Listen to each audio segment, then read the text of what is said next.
Morning.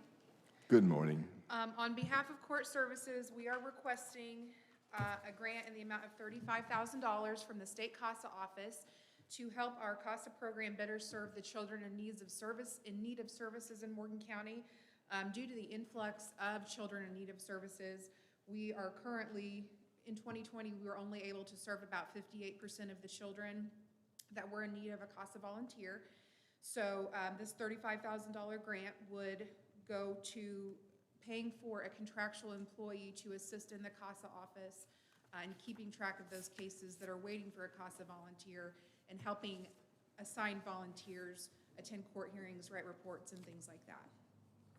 Thank you. How many volunteers do you have? We currently have 54. Oh, my goodness. Yes. And volunteers spend an average of 18 months per case. So when we get an influx of new cases, in the first 3 quarters of 2020, we got 99 new cases. So all of those 54 volunteers are still in the middle of their 18-month service on one case. So those children then just have to wait for another case to close. I'm glad you have so many volunteers, but I'm sorry we have so many needs for that. So I appreciate your work. Thank you. Do we have any questions about the CASA grant? Do I have a motion to approve that application? Make a motion to approve the 2021 CASA grant and the grant amount of $35,000. Motion to approve the grant of $35,000 from Commissioner Hale. Second? Second. Thank you from Commissioner Collier. All in favor of the motion say aye. Aye. Aye, and the motion passes 3-0. Thank you. Thank you very much. Commissioner grant, I see. Now, Josh, is that what we got there? I'll help you on that Oh, one. is that the FEMA? Yeah, it's actually a FEMA grant. It's a 2019 Morton County FEMA grant. It was Okay. awarded last year. I really didn't think I was going to have to do this. I didn't think because I had actually had it in the 2018 FEMA grant, but I did actually fat finger it, end up having two 3410s instead of a 3410, or two 3310s instead of a 3410-33. So worked with Homeland Security and FEMA, was able to do a HMGP grant, and that's what I'm asking for today in the amount of $135,806. Thank you, Commissioner Hale. Are you making a motion for that, or Brian, would you make a motion? Brian Collier make that motion. Brian Collier, and Motion? motion's been made and seconded. Any question further? All in favor of that motion signify by saying aye. Aye. And aye, and the motion passes 3-0. Are we ready for the? Me too. You're going to see this is actually the resolution authorizing myself to serve as the purchasing agent for the Morgan County 2018 grant. That's the big grant. Its total award was little over 1.9 million, purchasing 15 homes. You're going to see a list of the homes on the several next 3 pages after that. You're going to have a list of them. We will be going to the council again tonight with an ordinance as well. So just needing your blessing to appoint me as purchasing agent. Through this resolution. Through the resolution. And so, just to clarify to the audience, because we're moving quick here on a Monday morning on my second cup of coffee. In the past, we kind of got in trouble with a lot of things that flooded after the 500-year flood. And Kenny, in his various positions throughout the years, has helped the county to purchase these homes that are deemed very likely to flood again, and to keep us to where we don't get in trouble with the federal government. We've been purchasing homes for how long, Kenny? It's, oh my God, 2005. 2005, so even before the Great Flood. So Kenny is kind of our in-house expert on this, and so numbers-wise, I've kept up with him, but when he starts rattling off all those grant numbers and everything, I thought he was an auctioneer there for a minute. Simply put, we're putting him in charge of taking this grant money, going out and buying these homes that flood to keep the county in the clear with when it comes to future flood insurance and problems with FEMA and whatnot. And Kenny has done an excellent job in the past, and he's done this, I know, a couple of times, purchasing several homes. And with that, I would like to make a motion that we pass the resolution authorizing Kenny Hill to serve as purchasing agent for purchase certain real estate in order to purchase. I want to second that because I think the work Kenny's done has helped so many people out and helped the county out. In fact, I'd say that, if I'm not mistaken, that's why Waverly Park is where it is. Is that correct, Kenny? A big portion of it, absolutely. Yeah, I used to go up there and try to keep the river from eating up the Waverly. And appreciate all the work you've done for the county and for the people, really. They can't get insurance, and you're taking good care of the folks. So there's been a motion made and seconded. All in favor of that motion? Aye. That motion passes 3-0. And thank you very much, Kenny. Thank you for explaining. Thank you for both the kind words, gentlemen. Now, let's see, are we ready for this thing? Off and on? I'm on. We're ready for the annual soil and water. Hi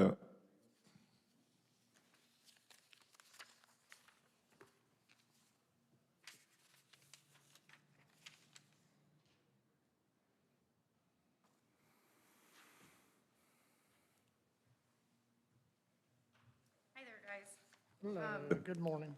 So I only get a few days a year to kind of stand before you all and kind of let you know what we're doing. So if you don't mind, I'll just take just a moment of your time. Right now, Soil and Water, in the past, our main duty has been education and collaborating with partners to provide that. Sorry, maybe you can hear me better now. Thank you. Things have changed with COVID and reduction of staff. We're still providing education. We're working with Solid Waste Management District a little bit and Partnership for Water Quality here in Morgan County still. Collaborating a lot with Purdue Extension. Most of our programming, I've been able to develop some online lessons, some lessons in a box, some books that are going into classrooms because I can't be there physically, so we're trying to find new ways to do that. But our main focus has kind of turned to agriculture, and whether we like it or not, things are changing. New administrations, there's going to be new rules and regulations and things that farmers are going to be seeing down the road as far as conservation practices being implemented, and that's going to help save sediment from getting into our waterways, nutrients leaching into the waterways and so forth. And so our job at Soil and Water is to help those farmers kind of transition and learn before it becomes regulatory. So Indiana's doing a great job right now in education for farmers and stuff, and that's where my board has seen us going as well. Right now, we've got 3 different grant programs working in Morgan County. A lot of people aren't aware of it, and some of them are very new. And so I'm really excited to see some of these things take off in 2021. We have 1-year programs, we have 3-year programs. We're working with private sector crop consultants that can help farmers transition. Financially, these grants are helping technical assistance through our Soil and Water District. Education-wise, we're trying to assist with workshops and things. So we really appreciate you guys supporting us and the council helping to fund those kind of things happening in our county so that we can help conservation keep moving forwards. And I've got a great board. This is my chairman right now, it's Doug Piney. Got a couple of our associates sitting over here in the crowd that are regulars. So we're really excited what's happening. It's kind of a transition move right now in the soil and water conservation, and it's exciting to be a part of that. So appreciate it. Any questions about the agreement or anything today? Just a comment that I started my political career, I guess you would say, on the Soil and Water Conservation Board as an associate. And that's probably 20 years ago with Norman DeVoyles, actually. And I've seen a lot of growth, and I've seen a lot of changes in what you folks do. So appreciate it very much. Yeah. And our annual meeting is on Wednesday, March 10th, 6 PM. It's virtual, so you don't have to get out and get dressed up or anything. You can just log in. So it's all the information for that is on our website. Thank you. And what was the date on the dinner? I don't want to miss a dinner. Well, it's not a dinner this year unless you're putting it on your own table. It's virtual this year. So dinner's on you. All right, well, I won't miss it then. There's not a happy hour or anything like that. It's just an online meeting. You can That was one of the smoothest things I've seen in my 2 months as commissioner. Yeah. Remember here, maybe you can get more of a budget for Don to have a dinner next year. Yeah. Thank you. And the agreement is in our packet, I assume here. I haven't found it, but It is. it's like it has been. Yeah. We have a motion to approve the agreement with Soil and Water. Brian Kyer makes a motion that we approve the agreement as presented in the packet. Yeah, I found it. Thank you. I'd seen it, but I lost it. We have a motion and a second for the approval of the agreement. All in favor of the motion, say aye, please. Aye. Aye. And I could say one more, Don. I'm sorry. Appreciate you, Lisa and Doug. Appreciate what Soil and Water does. I do have some booklets, and I know the educators in the past has also helped get them in the schools for the county, and it's coloring books for third graders in the county. We've done it twice, 2 cycles, passing them out over the years, and I probably still have 1,500, 2,000 left. Wow. If you would Yeah, like a if you new can get 'em. batch, it's time to really get them again. So Yeah, if we can get together, I'll get those. I'm getting ready to deliver these stormwater books, so that would be great. We I'll could get them just to you this do it week. all at one round. Thank you, guys. Thank you, guys. Appreciate it. We appreciate it. Thank you. Motion passed 3-0.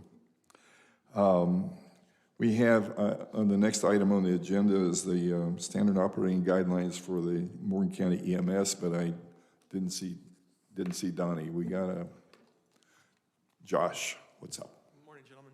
Good morning. Morning. So you have 2 SOGs before you. One is just the operating guidelines for the ballistic vests that are on the ambulances now. It's in case somebody has to go into a dangerous situation.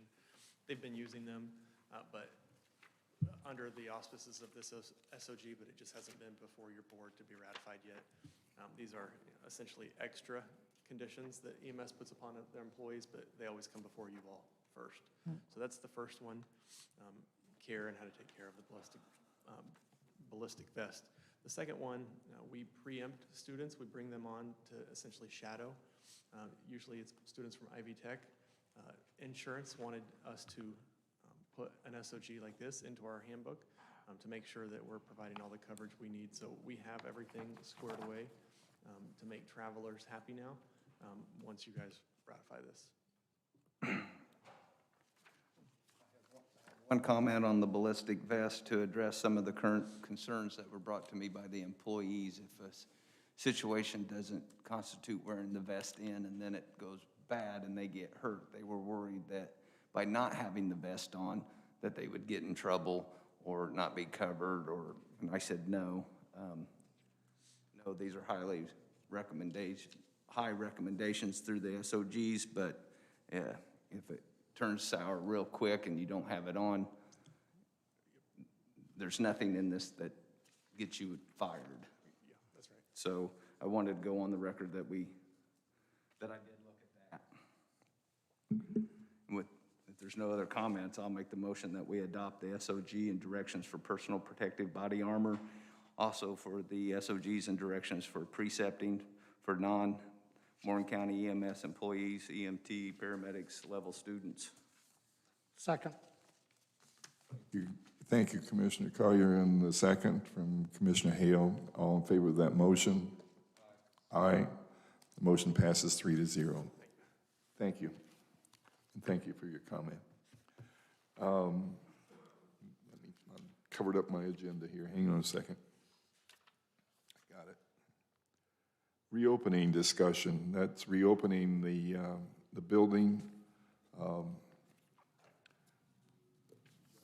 Any comments on that? Are we following what the guidelines are from the governor? I will call Steve up here and put him on the think we have some growing pent-up demand from different offices, not all, but many have expressed an interest in starting to get back to a level of normalcy.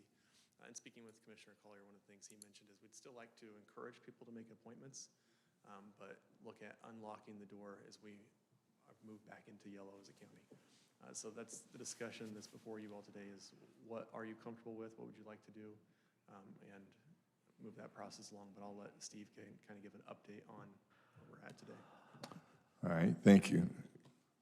Steve?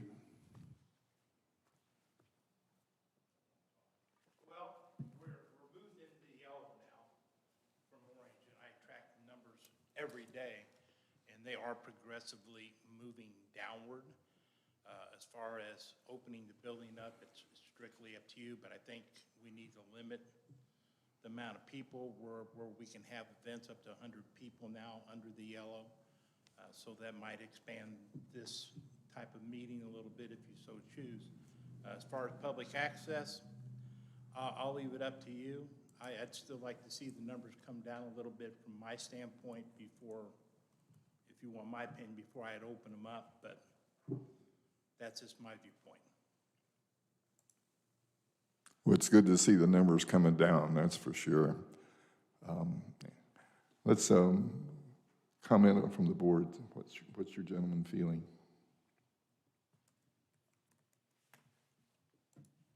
As far as my concern, I understand where Steve's coming from. I've talked to several of the office or department heads and office holders as well, and I've got mixed feelings on it, but I'm totally in favor. Go ahead and open up the building now, Steve, and the other commissioners. That's just where I'm coming from.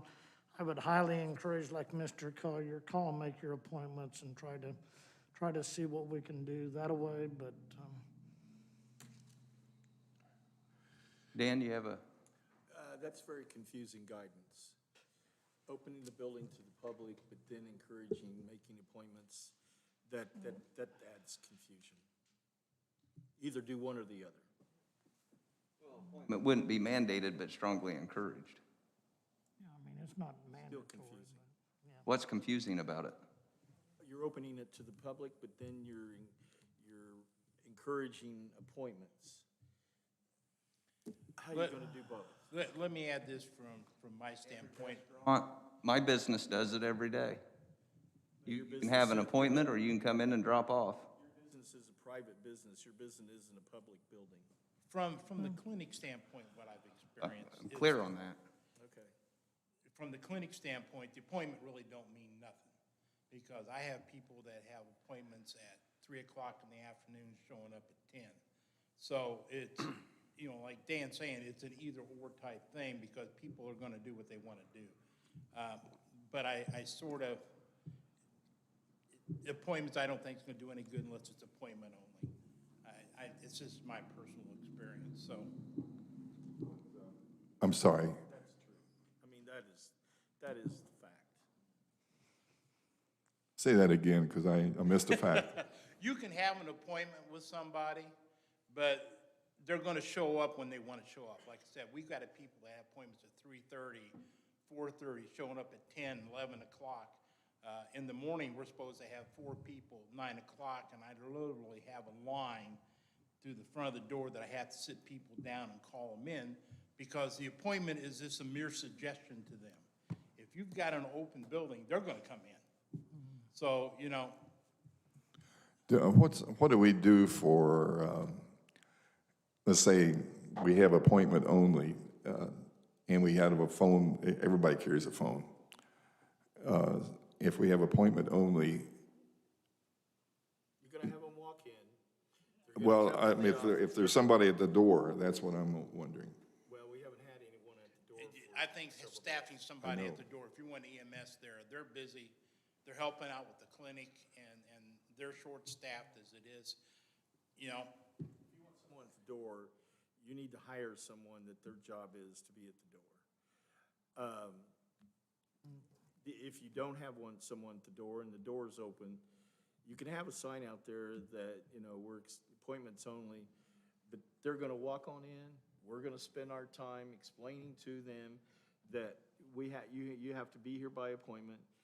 We've taken the time away from our job to explain that to them, and then we're gonna make them very upset when we turn them away and say, you can come back on Wednesday at 10. I can see that. That's just how it's gonna happen. I mean, that is how it's So if we keep it like it is, If you go appointment only, gonna have an appointment only, and are you, okay, when you say appointment only, no, I Are you wouldn't do still appointment talking only. before? I would only do appointments to, if I call in and I said, Dan, I need to drop off some paperwork, don't tell me to come at 9 o'clock, because everybody at 9 o'clock, there's gonna be 3 people there without appointments anyway. But the people that call in, you can encourage at 10 or 11 o'clock to do your flow. You could defer the 9 o'clock, the noon, and the 4 o'clock push. That's the advantage of an appointment. and at the same time, we're gonna spend time dealing with those people who are gonna be in a bad humor when we tell them that you really need an appointment to be here, to do business, Again, you're on a service unlike we have for 100 years. which is the way it needs to either be that or close it and. Spread the appointments. If you can't manage the flow using appointments, then we'll just open it back up. That's what I'm saying. You either gotta decide to open it back up or. Would make an appointment and then make it with the wrong office because they're supposed to be with the recorder, but they make it with the auditor. So then they don't have an appointment with the recorder because they made it with the auditor.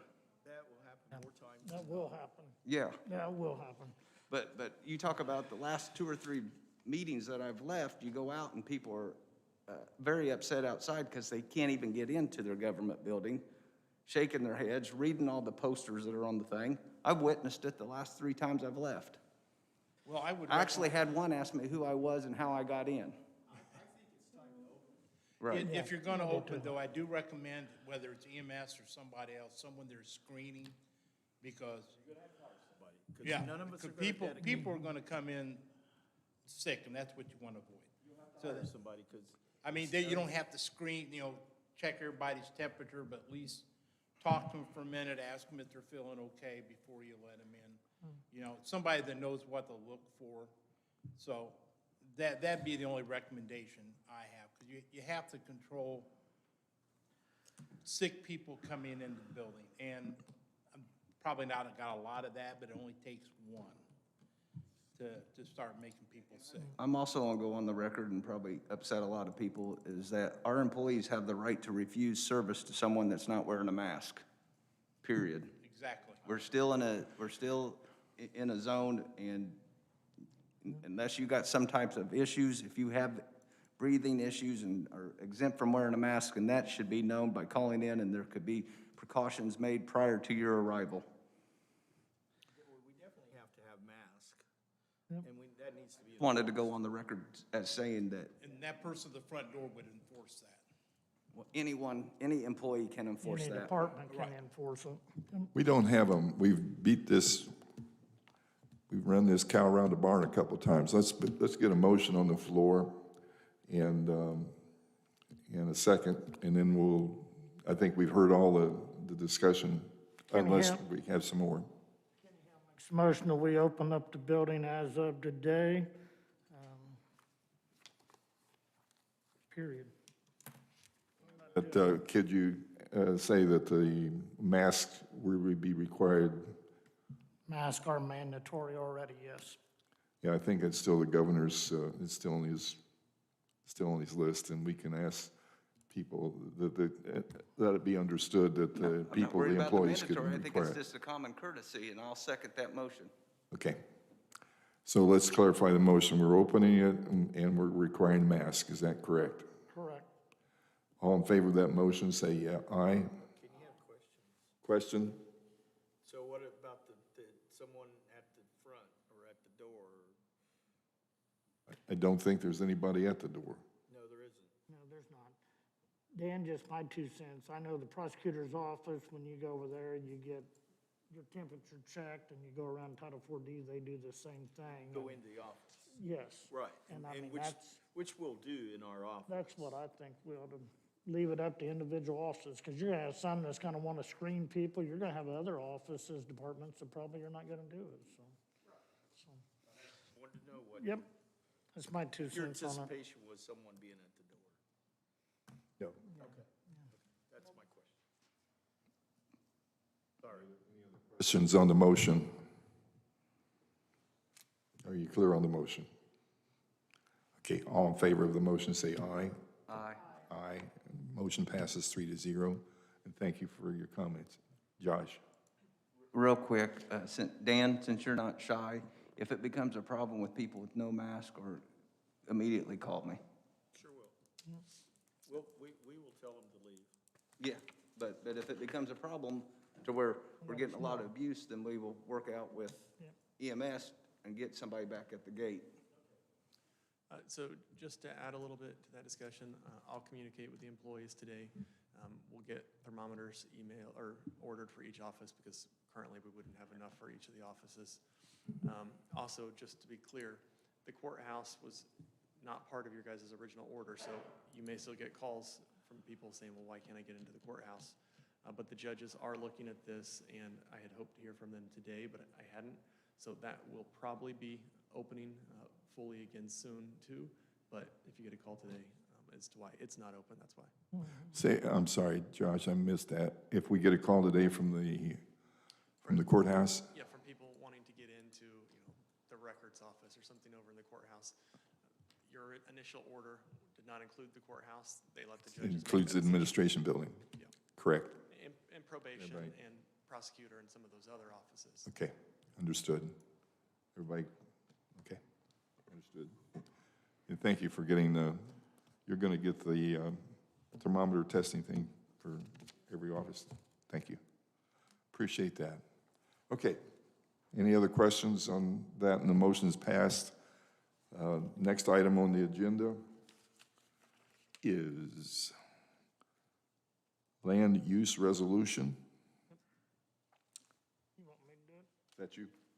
Oh, that's the one on House Bill 1381? Yeah. Okay, This is yeah, a, let's hit that. This is actually an overreach, I feel like, by the state. I know several counties are feeling the same way. We've got different commissioners in different counties doing meetings today. Hopefully, by the end of the day, you might very likely see 80 counties that's passed this same resolution. Basically, this is giving the state control over planning and zoning, over anything with solar, anything with wind turbines. So they want to be able to regulate that. It's already passed the House. It's over in the Senate now, and we're very much opposed from the overreach. We're not anti-solar, anti-wind. We've got ordinances on the solar already. We looked into the wind a few years ago upstairs, but we don't have good regs on it. But I mean, that's something that's not going to take long to do. I'd studied that back with White County, Benton County, whenever they was going through it, working with John Fry, one of the commissioners in Montgomery County that just went through a nasty battle over there with it. And so that's what this bill is about, is just giving state control over planning and zoning on anything to do with wind, anything to do with solar. And I passed it on to Mr. Wisco to look at the resolution that everybody's passing, and he's kind of tweaked it. And I'd defer at this point with Jim, any concerns that you see or have on it? No, I don't have any concerns with it. I think that's a accurate explanation, and I'm sure several others may consider adopting the same thing. Any further questions on the resolution?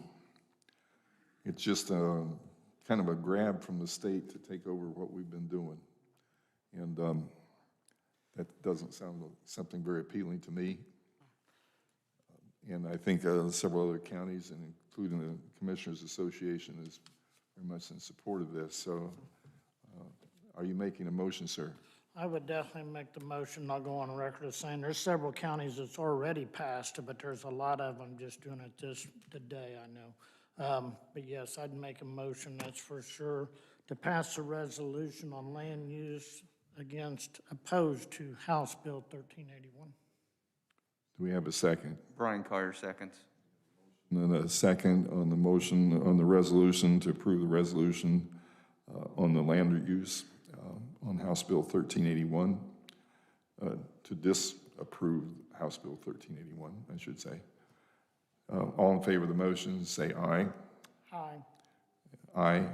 Motion passes 3-0, and we'll pass that word and make sure that it gets up there soon, because I don't know what is going on in the Senate. They've done some kind of time, sometimes I kind of wish they just kind of stay home for a while, but that's, can't wish that. I shouldn't say that. Sorry. I'm glad they're there. Discussion on the Veteran Service Officer. Rick Baum, our Veteran Service Officer. Well, good morning, everybody. Good morning, Rick. Happy Monday, right? Happy Monday. First, I want to thank you. The progression of history with this office goes back to 2017, where I was brought aboard part-time. Within 6 months, we saw the caseload just so massive. We asked for full-time, which the council approved right in the middle of a budget year, which was interesting but needed, and we are so grateful. Well, since then, I was able to get a part-time assistant, which evolved then to a full-time assistant, and that is administrative assistant. Well, because of the growing demands in Morgan County, even in the midst of the COVID situation, we've seen an increase in need. We've seen basically thousands of more veterans, because we've got 5,913 veterans in Morgan County, according to GDX. Let me tell you what we serve just from our office. We serve about 1,026 of those veterans, and 260 of those are deceased. So if you look at the amount of veterans that are potentially needing services versus how much our caseload is, the margin's pretty big. So being a visionary, I thought, let's get Lindsay, now knowing that she's a veteran, which is very, very important because she's grown way beyond being an administrative assistant, which is a huge job. But she's got accredited with IDVA, she's got accredited with the American Legion, she's filing claims. She does everything I do except being a department head. So I believe there's justification to request your support to create a new position, which some counties have, which is the Assistant County Veteran Service Officer, okay? I believe they need to be a veteran in order to serve in that capacity. So given the kinds of things that we do, there's one particular kind of activity that takes a lion's share of our attention, and that's service-connected disabilities. A lawyer knows how long it takes to create a case before they go to court. When we file a claim for service-connected disability, there's a lot of research that goes with some of these. Sometimes we have to go to medical reports and do other science journals and things like that. Lindsay is an excellent researcher. I might also add that because she's grown so much in her ability, she's also looking at another county who's opened their doors right now for a veteran service officer serving the same capacity as I am. I would hate to lose her. So, given that said, we've had, since 2017, 374 service-connected disability claims. Pretty massive. We've seen an increase in healthcare requests for both veterans and surviving spouses. When a veteran passes away and has a service-connected disability listed on the death certificate, that spouse then becomes eligible for DIC. And therefore, that's called the dependency and indemnity compensation, which also makes that widow or surviving spouse eligible for CHAMP VA, which is a insurance through or health insurance through VA itself. So, with that being said, we've also had to deal not only with the service-connected disability claims, but the multitude, the plethora of different other kinds of benefit requests, even including crisis of urgency resources, such as housing, employment, healthcare, finances, and terminal illnesses. So I'll just stop there, okay, because I got to go on a little bit. But I have a real passion for what's happening in this office. The commissioners in the county over the last few years have underscored, have supported that office and has enhanced the quality of life of many veterans and their spouses in this county. My last thought in this is that since 2017, we've seen a rise from about 22 to 24, or $25 million of compensation and pension coming into Morton County through VA benefits. So I'll stop there. Maybe you have some questions, some thoughts?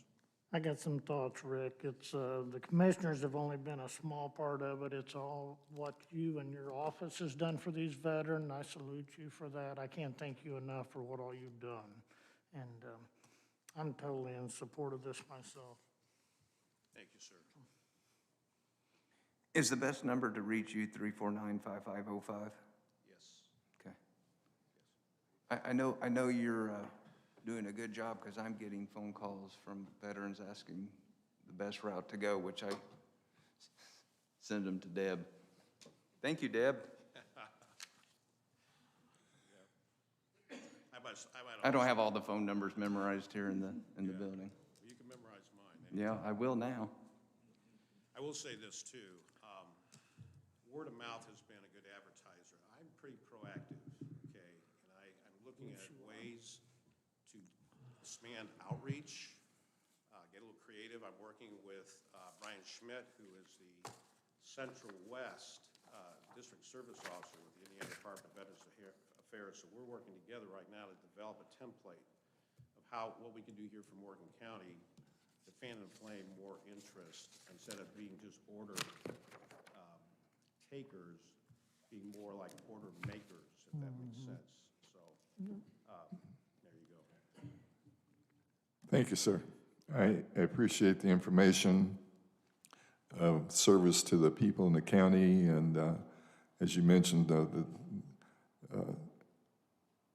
$25 million that's coming basically to the service for these people, it's here in the county too. So it's a win-win for everybody, and your organization and ability has been very appreciated. And I can see that we want to continue with that. Thank you. Thanks for your support. Thank you. Thank you, Rick. This will go to the, tonight to the county council, is that correct? Yes. Okay. We have a motion.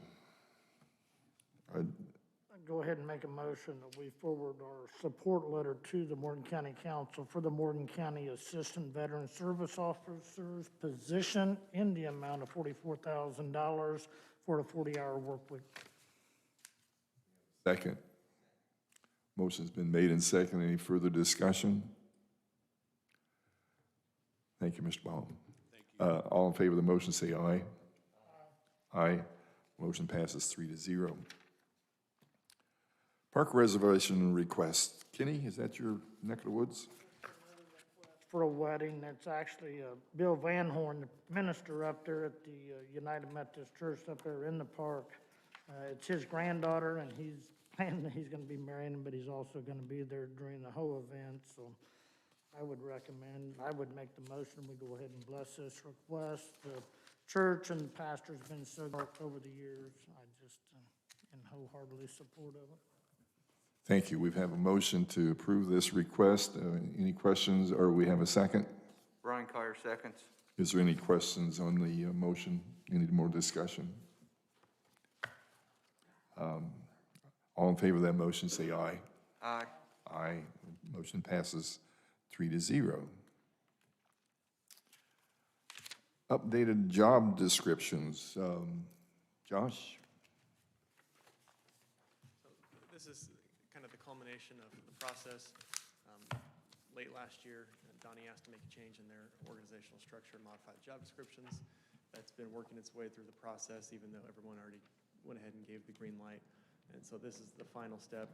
Once you guys affirm that the job descriptions are good in your eyes, because they're employees that rest under your authority, then it'll go to the council this evening for their approval as well.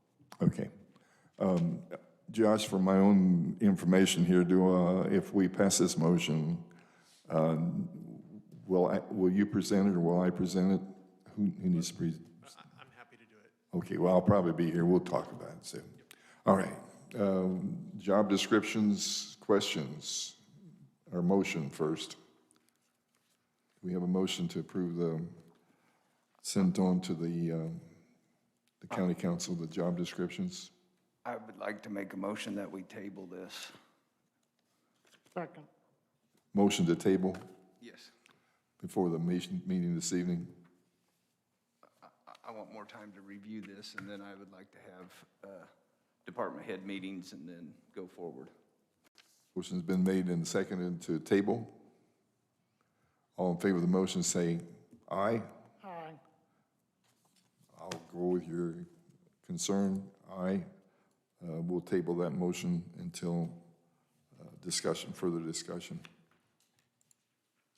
Resolution from Monroe Township.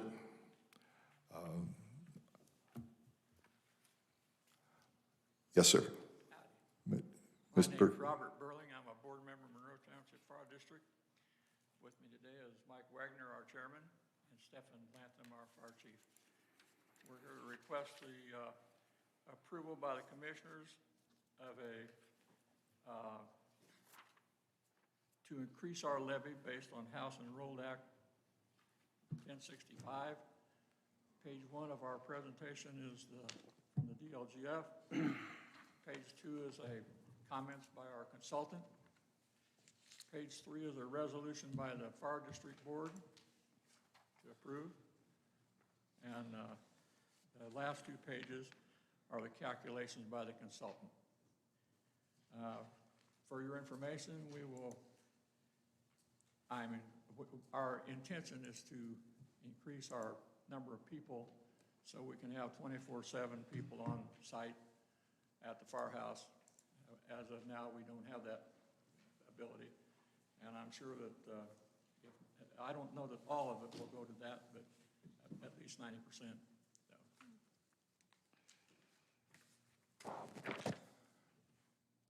Well, as I understand, this was kind of pushed up a little farther because the state's made some changes on the, House Enrolled Act 1065 talks about population growth, among other things. yeah. And that's what it's based on. And But I think there was going to be a little delay. I think that they moved up to June, is that correct? it was June the 1st. Now they've decided they need to be April 1st. April 1st, so you got to get the ball rolling. Assuming you approve this, we need your resolution ASAP so we can get it sent off to the DLGF person. So does everybody understand the reason for the move here on the resolution? On the 4th page, Dan Baston, do you have his packet? Were the figures presented on the estimated increase in taxes on the 4th page in the far right column at the bottom? Have you reviewed those, Mr. Baston? Or are those presented by Peter's consultant? As you've been discussing other matters, the worksheet looks to me as though, and here it's, the legislation itself and this worksheet both, I think, are confusing because in one part of the legislation, if you would look at, of course, you don't have the legislation in front of you.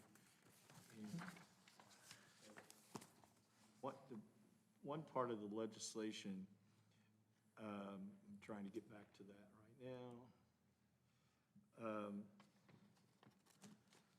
In the calculators to the calculation as a percentage increase in population, and then in the second step, or see that, then in the third step,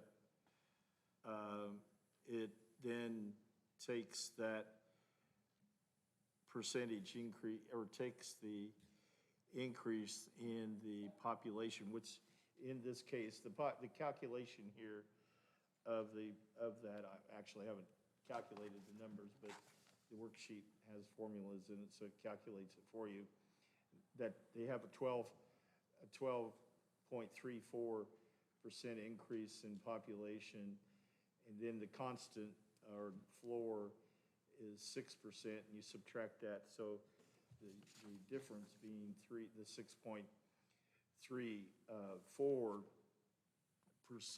on the worksheet. But in the consultant's letter, it's referring to the increase in the rate being an increase of 0.0634. But the formula has everything labeled as a percentage and calculating as a percentage. So I would think that, well, we're talking about a percentage increase to the current rate or the current maximum levy. And, but then when you go back and look at the legislation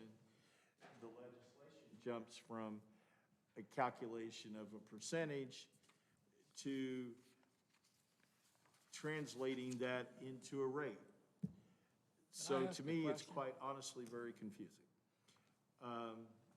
My intention was just to satisfy my own curiosity was after this meeting or when I get a chance, which probably won't be today because my agenda is full today, but tomorrow to reach out to DLGF and get an idea what's your interpretation of this legislation. How do we go from percentage calculations and then use a percentage calculation and change that to a rate?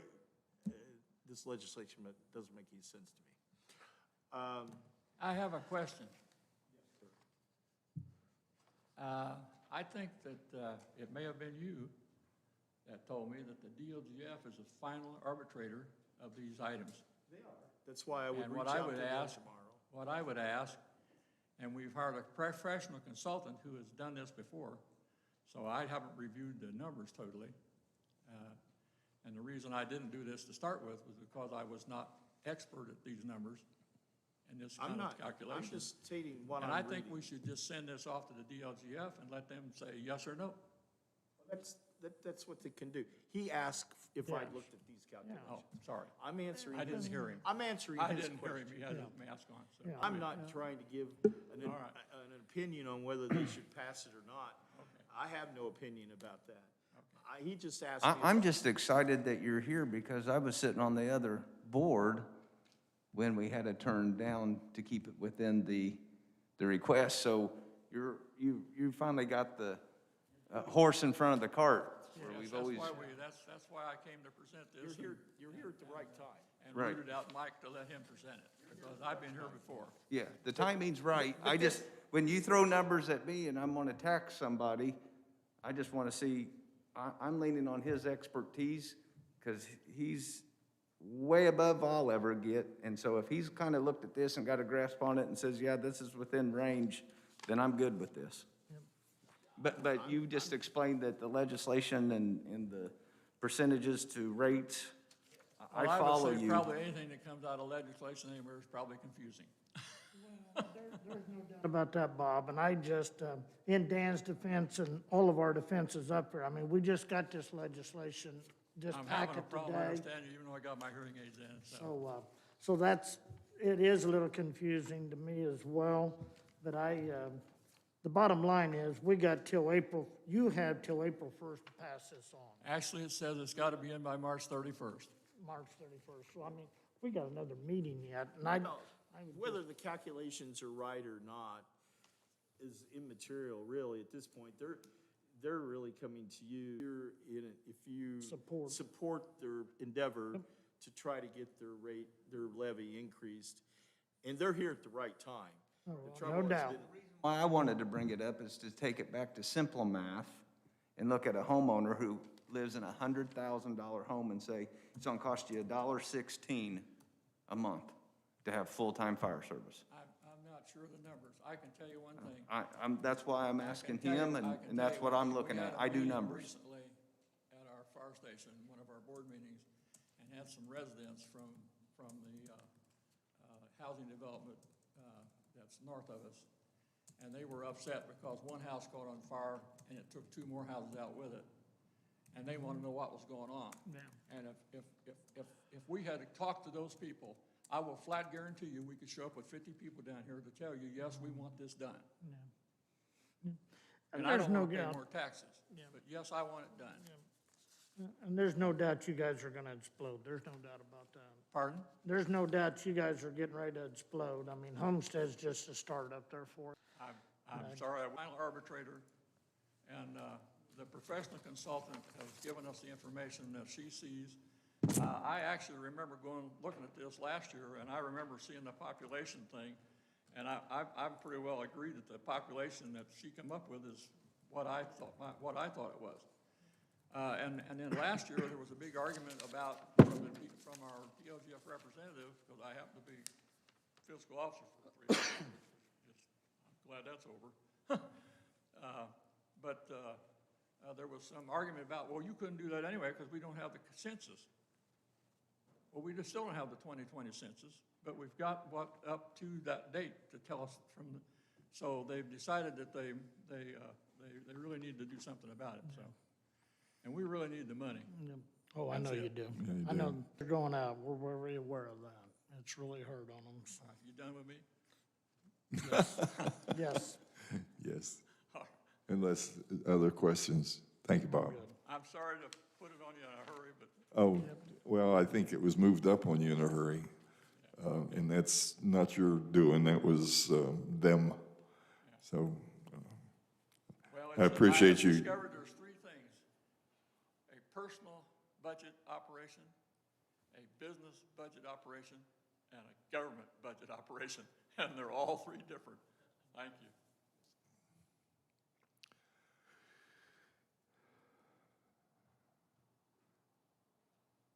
So where do we proceed here, gentlemen?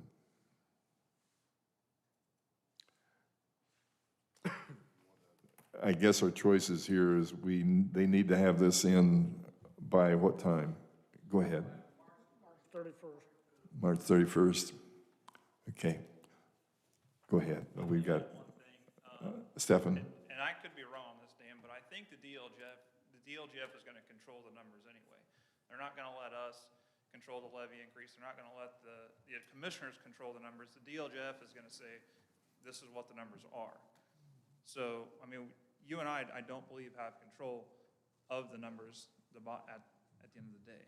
Correct. So we just need your blessing to go ahead with this today, so that our consultants can get started on this. So the numbers are what the DLGF calculate anyway. I don't think you can, So you as or you- I can say what the numbers are. You're saying we're just going to pass this to DLGF and let them make the call, and that's what the timing is Right. requiring us to get something moving. Right, and Dan, you can correct me if I'm wrong, but they're gonna tell us what the increase is going to be, what the numbers are, and then we move forward from there. That's entirely correct. Right. My only comment, and there again, I was just addressing Brian's question, if I've looked this worksheet over, and the answer is yes, but yet I'm confused because the way the worksheet jumps from percentage to a rate. But the bottom, you're right, the bottom line is DLGF will be bound by their interpretation of the legislation and whatever that result is into a rate increase. Because a couple things. I think your area is getting ready to explode especially with housing. And everyone moves in thinking that if you call 911, they're going to be there within 2 to 3 minutes. So, and like you said, when they're not, everyone gets upset. So with that said, I'd make a motion that we pass this. Second. Motion made and seconded that we pass this, put it there, and thank you, gentlemen. And all in favor of the motion, say aye. Aye. Aye. Thank you, commissioners. Thank you. Thank you for bringing it in. Well, go to work, Bob. Happy work. Thank you. And thank you, Dan, for your comments and further clarifications. Okay, let me look at the agenda Do here. you want to, we do have a question down on this end. Do you want that to be submitted to DLGF with a written statement from you, or are you wanting to do that in the form of a resolution? I would think a I would yield to your guys' knowledge on that. It can be either or. Quicker method think is a just a written letter. statement. written statement's fine with me. Who drafts that up, Deb? Okay. Something's buzzing here. That's you. Right there. That is, I'll worry about it later. Okay, thank you. Is there any other questions on this? I think we're done with. Okay. And let's see, where are we here? Old business appointments. I've contacted Amy Falkenberg, who's our current, talked with her, and she's willing to do it again. So I would make a motion, we appoint Amy Falkenberg to the animal disease control person. Second from Kenny. I'm saying the nod's a second. All right. You made the motion. Oh, did I make a motion? I guess I did. Jeez. Oh, gosh. You said. Okay, motion's been made and seconded. I'm sorry, Kenny. I know why you're nodding now. All in favor, say aye. Aye. Aye. The other left that we have is Sarah Malone is no longer employed by it was on the community corrections. I've talked to Randy Taylor, and he's making the appropriate moves there, so we'll have to wait till the next meeting to kind of get that squared away. I think that'll wrap up our appointments. Mr. Wisco, the Johnson County MOU.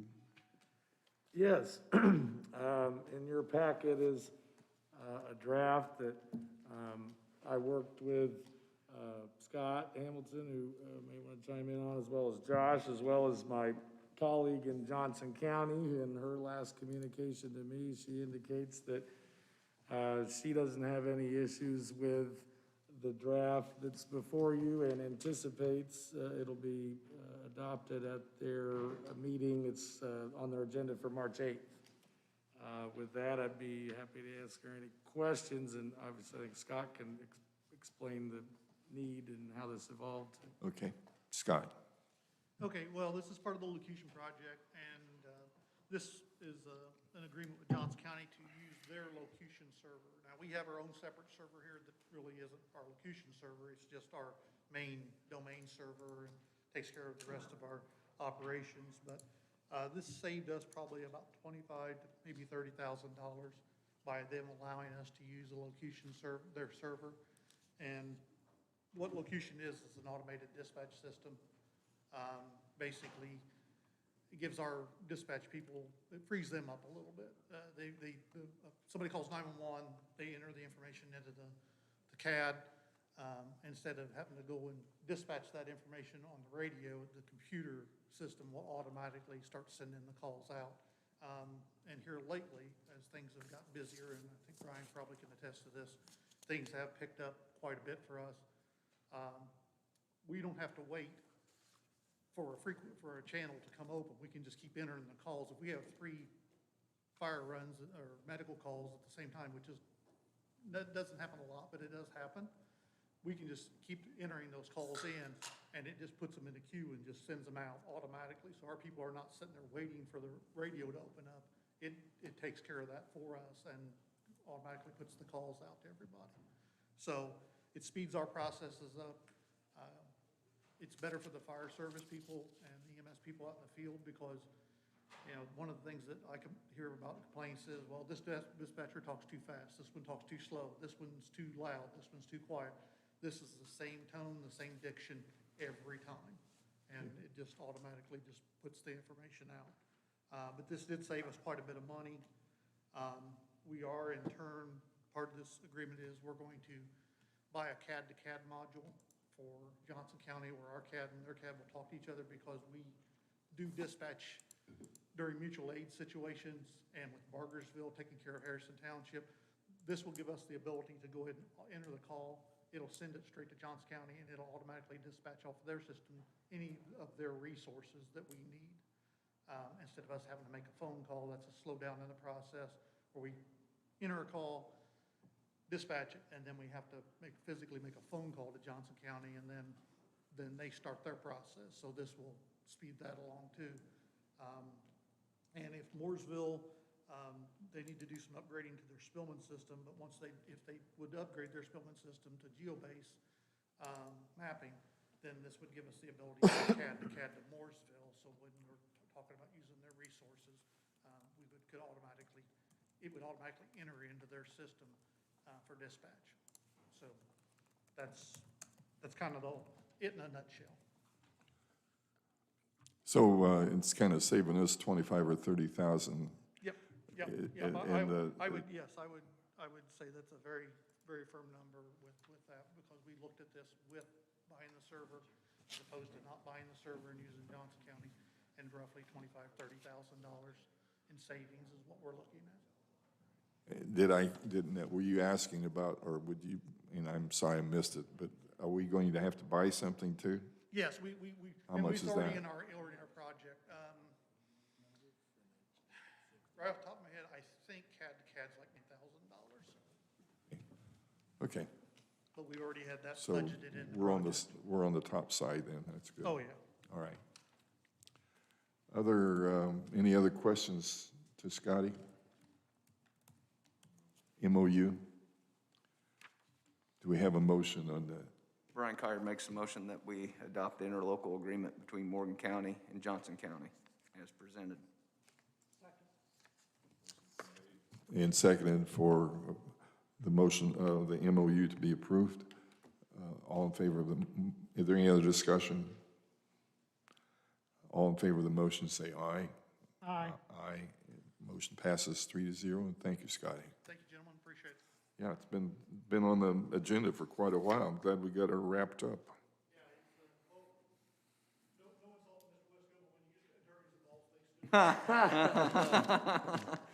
You know it's going to be an insult when they start off by saying no Yeah. insult. The next item on the agenda is a variance of mass gathering exceptions. Kenny, do you have any comments on that? Yes, I talked it over with Josh, and I mean, we just beat this to death. I'd like to go ahead and send it to a study workshop committee made up of us commissioners, and we might want to pull somebody in, but it's going to take too long to do it during the commissioners' meeting. I know it's going to have to be advertised because it's a policy, but I'd rather see it handled like that and try to get this put to rest once and for all. It's wearing us down, so. I don't think we need a motion on that, so I guess do we, Jim? I'd go ahead and make a motion, and we go ahead and move this to a study workshop committee of us commissioners and whoever else we see fit. Motion's been made to move this to a study committee. Second? Second. All in favor, say aye. Aye. Aye. That's where she's going. Okay, other business, we've got some incident claims. Those are the ones with the highway, is this from Ken Nunn's? Oh, this is a different one? Okay. I'm sorry, I missed it. I lost my notes on that for some reason, duh. Any questions on the, sorry, here we are. I couldn't find mine. This is going to be a golden opportunity for Mr. Adams and Mr. Hell, especially Mr. Adams, to educate the new commissioner on the process when someone turns in a claim and insurance turns it down, then that taxpayer calls you. What is proper procedure?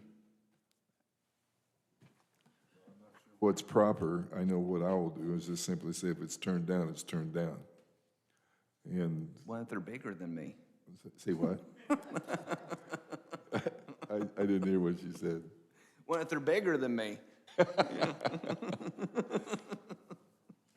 Well, I guess you get help. Yeah. The situation that's been presented on Randy, he was told by a previous commissioner just to go get it fixed and then turn it into insurance. So that's what he did. Since then, the insurance has turned him down and that commissioner's not here.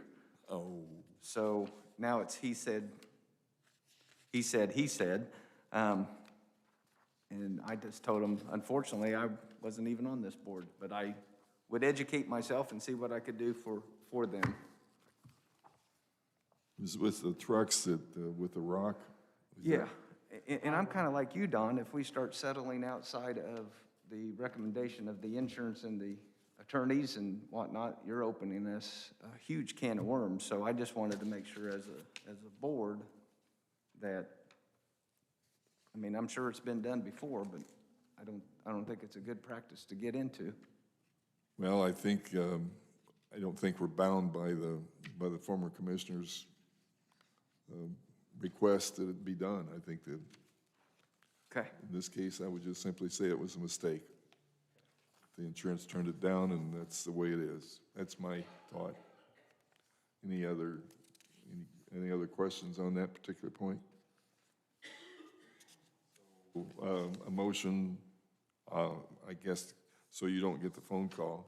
I'll go ahead and make the motion that we abide by the decision of our insureds. Second. Motion's been made and seconded. All in favor of the motion, say aye. Aye. Aye. Thank you. Tort claims, that's Ken's favorite stuff.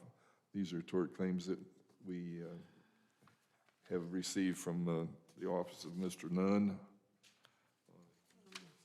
The Probably next don't one involve is us. actually Travelers. Turn this next one down as well, right? Roads.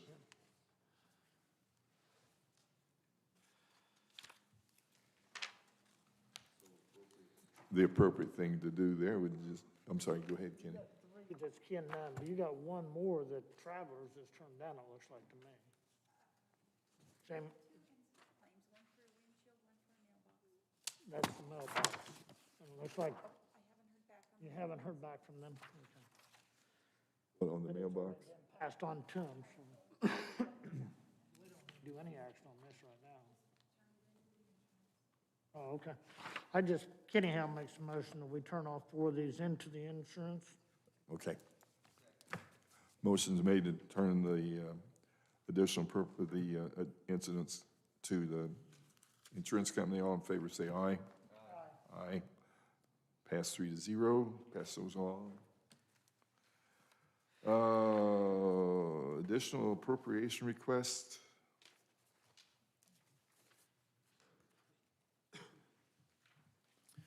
This is a request on behalf of the Regional Sewer Board. Next time, we'll probably have them do it. We were already far enough into this process that we just went ahead to carry forward. There was a council resolution that was passed that they would consider giving up to $10,000 per year to the sewer board to fund operations for the new plant. Once bonds were issued, this would be the second year that the bonds have been in place.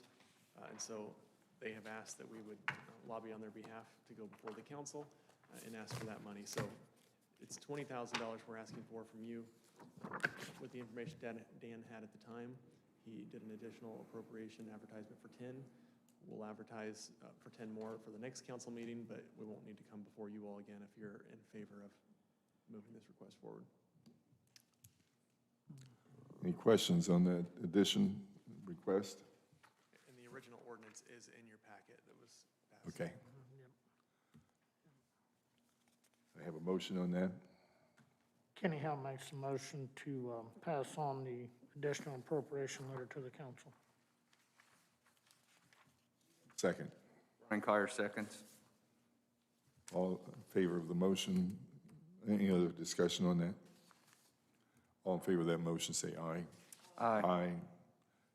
And motion passes 3-0. I think that takes us down to the minutes. Three different minutes to approve. Do you want to do them all at once, or do you want to do? All right. Motion's been made to approve the minutes of the 3 meetings. Thank you for, and there's been a second. All in favor of the motion, say aye. Aye. Motion passed 3-0. Any other further business before we get to the good of the county?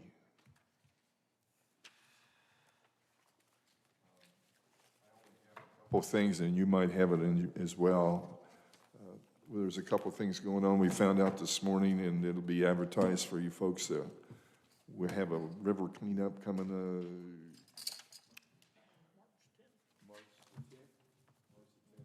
this thing, it seems like it's cutting out. We have a river cleanup. They'll meet at Three Rivers up here March the 10th. Anybody's interested, you'll be hearing more about it, but it's always kind of a great event. We have 30 to 50 people show up for that thing. We also have another thing for the county, a weed wrangler, or weed wrangle. It's going to be in 3 places, Jimmy Nash, Burkhart Creek, and Old Town Waverly Park. Dates are going to be posted, so enjoy. I went to that last year and found out that wild garlic's good to eat, so enjoy that. Any other business or any other good for the county? Yes, Dan, let me correct myself. I believe, after looking at the calendar, I believe the river cleanup is also going to be March 13th instead of the 10th, and that is at the Three Rivers area.